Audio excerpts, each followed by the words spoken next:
On va commencer avec ce nouveau coup de force en Guinée-Bissau, une tentative de coup d'État que le gouvernement dit avoir mise en échec. C'est une tentative attribuée par le gouvernement et le chef de l'armée bissau-guinéenne, le général Antonio Njai, au chef de la marine, Bubo Nachuto. Un coup de force qui intervient, nous apprend Bissau Digital, à un moment où le président, Madame Bakay Sagna, est en séjour médical en France.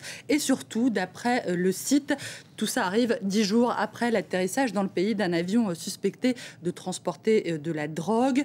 Le site Bissau Digital explique qu'Antonio Njai et Bubo Nachuto ont longtemps été proches avant d'être devenus rivaux il y a quelques mois.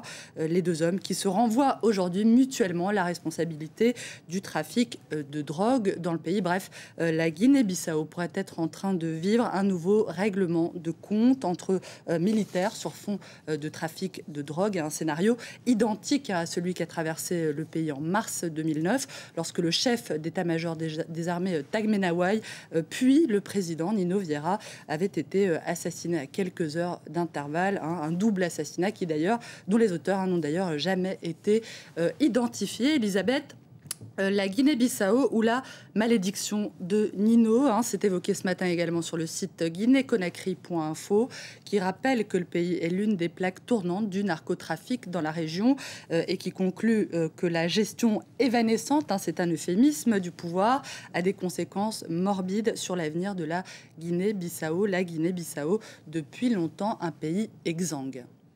À voir également ce matin dans la presse la discrimination contre les femmes en Israël, qui prend de l'ampleur. Discrimination prônée par certains juifs ultra-orthodoxes. Ce sont des heurts sur lesquels revient une journaliste du quotidien de gauche Haaretz. D'après elle, l'exclusion à l'égard des femmes n'est pas un fait nouveau en Israël. Et ce qui a changé, écrit-elle, c'est le climat politique. Un climat qui a ramené les sentiments conservateurs, ultra-orthodoxes, anti-démocratiques, je cite, à la surface, qui a décomplexé en quelque sorte les tenants de l'exclusion des femmes. C'est sans doute finalement ceux sans gêne qui ennuient le public, écrit-elle. En Israël, l'exclusion et la discrimination sont acceptables tant que la façade de l'égalité est préservée. Fin de citation. Et puis on reparle de la Syrie où la répression contre les opposants au régime se poursuit. Plusieurs médias évoquent aujourd'hui la possibilité pour Bachar al-Assad de trouver refuge en Russie. C'est une info qu'on a lue notamment sur le quotidien israélien Mariv, qui raconte que c'est le vice-président syrien Farouk El-Shara qui s'est rendu secrètement à Moscou le 16 décembre dernier pour discuter avec le ministre des Affaires étrangères Sergueï Lavrov.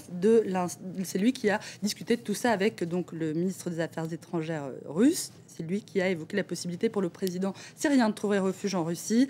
Le journal qui cite des sources israéliennes anonymes et qui écrit que Shara aurait proposé de remplacer Assad après son départ, puis de présider provisoirement la Syrie jusqu'à l'organisation d'élections.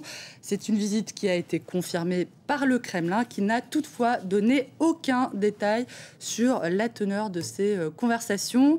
Vladimir Poutine et Bachar el-Assad, confrontés à des degrés certes très divers à la colère de leur population. C'est à voir pour terminer avec un petit dessin du International Herald Tribune. On y voit le Premier ministre regarder les manifestants à la fenêtre. Ces manifestants demandent la démocratie, la fin de la fraude. Ils veulent que leur vote compte. Vladimir Poutine, quant à lui, constate: alors comme ça, des élections, ça n'est pas suffisant. Il faudrait donc aussi des élections équitables.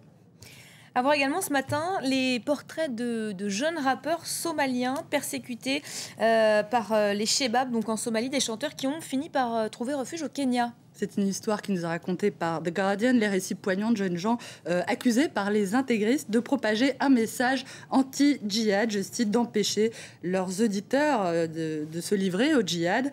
Ces jeunes gens ont dû effectivement s'exiler au Kenya pour pouvoir continuer à chanter. L'un d'entre eux raconte qu'il a préféré partir. Je sais que je mourrais, je sais qu'ils auraient fini par gagner si j'avais cessé de chanter. Merci beaucoup Hélène Frade, c'était la revue de presse internationale.